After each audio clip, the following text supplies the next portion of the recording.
আরজিকর ঘটনা রেস এখনো কাটেনি, তার মধ্যেই ঘটে চলেছে বিভিন্ন জায়গায় যৌন নির্যাতনের ঘটনা। এবার কুশমন্ডিতে ক্লাস 5-এর আদিবাসী ছাত্রীকে ধর্ষণ করে খুনের চেষ্টার অভিযোগ স্থানীয় তৃণমূল বুথ সভাপতির ছেলের বিরুদ্ধে। গুরুতর অসুস্থ অবস্থায় গঙ্গারামপুর সুপার স্পেশালিটি হাসপাতালে চিকিৎসাধীন ওই স্কুল পড়ুয়া। এলাকায় রয়েছে চরম উত্তেজনা। এদিকে এদিন পালাতে গিয়ে দৌলতপুর এলাকা থেকে পুলিশ অভিযুক্ত প্রিয়নাথ রাজবংশীকে ধরে ফেলে। অন্যদিকে গঙ্গারামপুর হাসপাতালে পুলিশ মোতায়েন রয়েছে।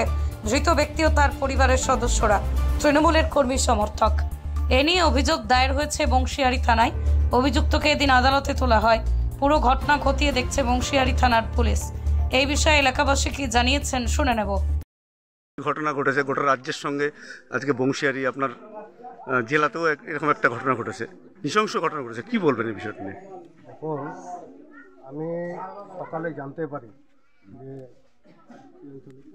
গাঙ্গুরিয়া অঞ্চলে বিশ্বহরিডাঙ্গা গ্রামে একটা নাবালিকাকে নৃশংসভাবে তাকে ধর্ষণ করে তাকে মানে মেরে ফেলার চেষ্টা হয়েছে। তো আমি সেই স্পটে এসেছি। আজকে সত্যি এটা দেখে আমার খুবই খারাপ লাগছে। যে আসামি তিনি ধরা পড়েছেন খুব ভালো, কিন্তু আমাদের একটা সন্দেহ হচ্ছে, কারণ সব জায়গায় আমরা দেখেছি, অনেক জায়গায় আমরা দেখেছি যে আজকে পুলিশ প্রশাসন এরকম তো যা কেস কাবাডি যা করার করে, কিন্তু কি হয়, শাসক দলের চাপে তারা অনেক সময় কেসকে লঘু করা হয়, অথবা যারা এই যাদের সঙ্গে এই ঘটনাটা ঘটে তাদেরকে অনেক সময় ম্যানেজ করার চেষ্টা করে। দাদা বলছি যে ধর্ষক সে কি কোনো শাসক দলের কেউ? এটা আমি জানলাম যে এখানে এসে তিনি শাসক দলের তৃণমূলের তিনি বুথ সভাপতি সেখানে পার্টির ব্যাপার আসবে, অতএব তাদেরকে তাকে বাঁচাবার চেষ্টা করবে। মানে আমাদের কাছে খবর যেটা আছে বুথ সভাপতির ছেলে, সে মানে সেই প্রভাবটা খাটিয়ে সব করছে। বুথ সভাপতির ছেলে, কিন্তু সে তো আসামি। কিন্তু আমাদের দাবি আজকে এত দূর থেকে আসছে, একটা ট্রাইবেলের একটা মেয়ের সঙ্গে এরকম ঘটনা ঘটেছে। বিভিন্ন জায়গায় আমরা দেখেছি, বিশেষ করে দক্ষিণ দিনাজপুরে বেশি SC STদের উপরে এই ঘটনা ঘটছে।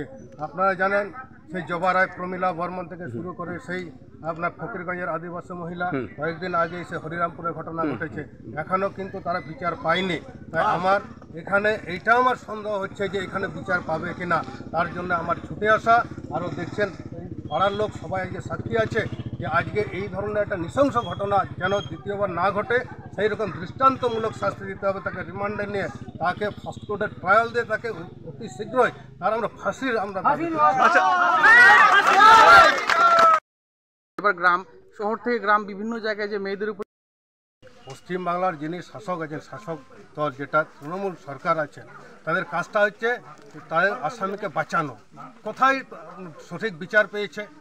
আজকে আরজি করে ঘটনা এটা শুধু বাংলায় না, গোটা ইন্টারন্যাশনালের লোক, আজকে গোটা পৃথিবীর লোক জানছে, তবুও যেন সেখানে এমন একটা ঘটনা ঘটেছে যে সেটা চোখে আঙ্গুল দিয়ে দেখানো হচ্ছে যে এরা আসামি, কিন্তু সেখানে শাসক দল মুখ্যমন্ত্রী তাদেরকে বাঁচানোর চেষ্টা করছেন।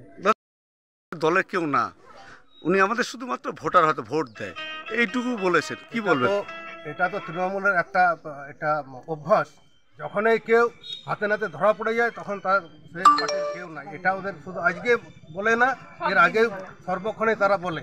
আমার বাড়ি হচ্ছে, আমার নাম শিবনাথ পান্ডে, আমার বাড়ি হচ্ছে এই গাঙ্গুরিয়া গ্রাম পঞ্চায়েতে এই গ্রামে।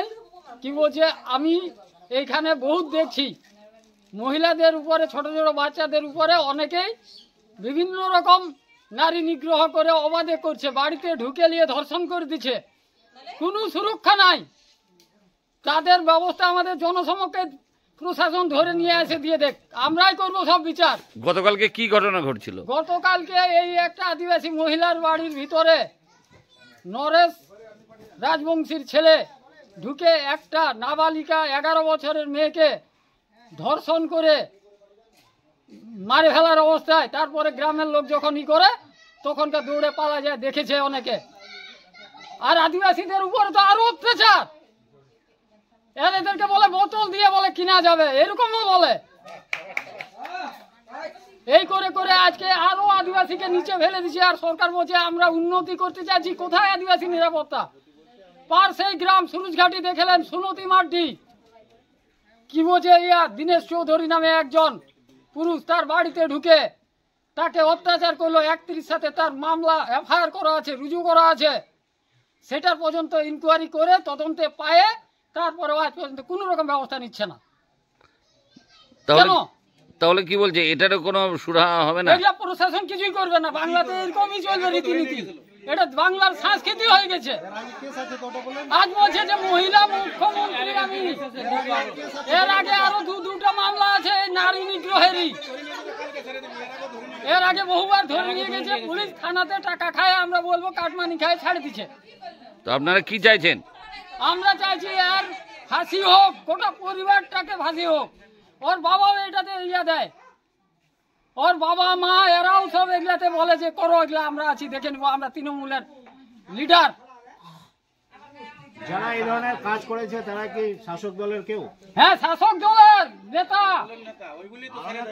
ভালো বড় নেতা। আপনাদের এখানে একটা 11 বছরের শিশু, তাকে ধর্ষণ করে গলায় ফাঁসি লাগায় ঝুলায় রেখে, তারপরে ওর মা উঠছে ঘুম থেকে রাত্রি 12টার সময়। ওর মা ঘুম থেকে উঠে পরে দেখছে, তখন ওই ছাদের উপর দিয়ে লাফিয়ে পালিয়ে গেছে। তো এর জন্য আমরা একটা বিচার চাই, সরকার জন্য এর একটা করে। ছেলেটাকে চিনতে পারেনি অন্ধকারে, কিন্তু এর আগে 3-4টা ঘটনা এইভাবে ঘটাইছে। এটাতে আমরা বুঝে গেছি যে এই ছেলেটাই হবে, তাছাড়া এরকম কাজ কেউ করবে না। বর্তমানে হসপিটালে আছে, চিকিৎসা চলছে মেয়েটার। তো ছেলেটাকে এর আগেও কি এরকম করেছে? হ্যাঁ, এরকম কাজ করেছে।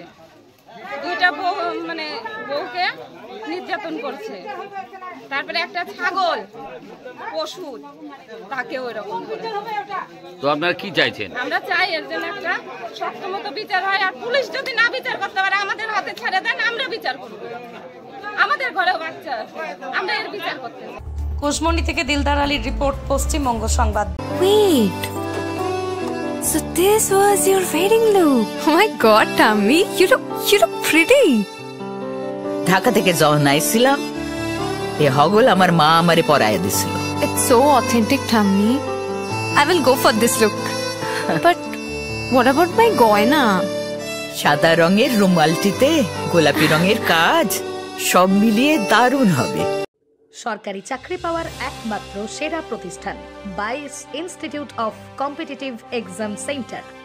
আপনিও কি সরকারি চাকরির পরীক্ষার প্রস্তুতি নিতে চান কিন্তু পাচ্ছেন না সঠিক পথ নির্দেশক? তাহলে আর দেরি না করে এক্ষুনি যোগাযোগ করুন 22 ইনস্টিটিউটে। আপনার সাফল্যের চাবিকাঠি অপেক্ষা করছে এখানেই।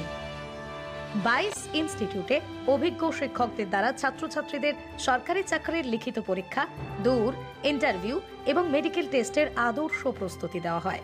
ইতিমধ্যেই 22-এর অসংখ্য শিক্ষার্থী তাদের মনের মতো সরকারি চাকরি পেয়েছেন।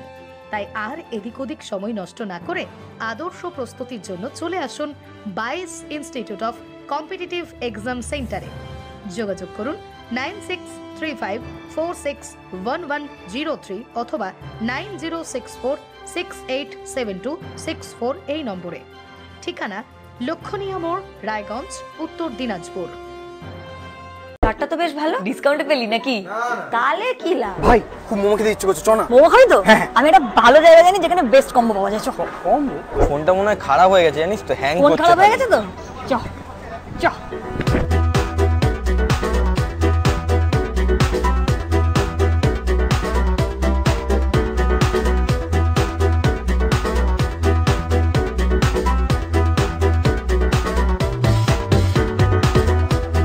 ফোনটা দেখ। তুই আমার জন্য ফোন কিনতে এসেছিস না? হ্যাঁ, তো আমিও কিনে নিচ্ছি নিজের জন্য।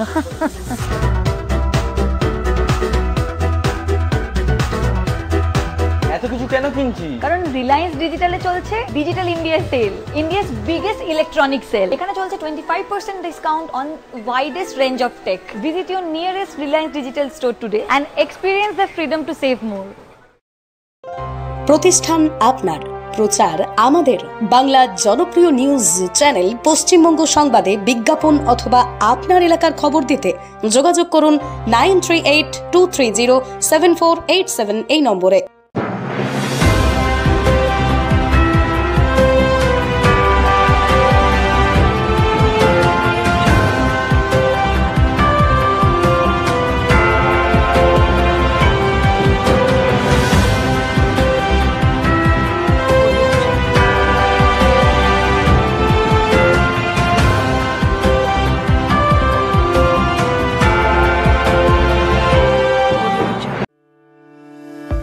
আপনি কি মোবাইল কিনতে চান কিন্তু অর্থের অভাবে আপনার স্বপ্নের মোবাইলটি নিতে পারছেন না? তাহলে আর চিন্তা করবেন না। মহারাজা হাট শনি মন্দিরের পাশে অবস্থিত রানা ইলেকট্রনিক্স মোবাইল দোকান আপনার জন্য এনে দিয়েছে সেই সুযোগ। এখানে যে কোনো কোম্পানির মোবাইল সুলভ মূল্যে কিস্তির মাধ্যমে আপনি কিনতে পারবেন। তাহলে আর কি ভাবছেন? এক্ষুনি আসুন আমাদের মোবাইল দোকানে। যোগাযোগ করুন 9851748274 এই নম্বরে। এখানে মোবাইল ছাড়াও আপনি পাবেন যে কোনো কোম্পানির টিভি, ফ্যান, ফ্রিজ। ঠিকানা মহারাজা হাট, রায়গঞ্জ, উত্তর দিনাজপুর। ছোট ছোট অনুভূতি স্মৃতিগুলো থেকে যায় সবসময় আদরে। কুকু কুকু কিরে হলো? আসছি। লকডাউন সময় তো হয়ে এলো। কিছু স্মৃতির ভাজেই তোলা থাকে শুভারম্ভে প্রাপ্তি। 50 বছরের অভিজ্ঞতায় আগ্নেশ্বর জুয়েলার্স, নিখুঁত গয়নার কারিগরি। Agneshwar jewellers, NS road, Raiganj.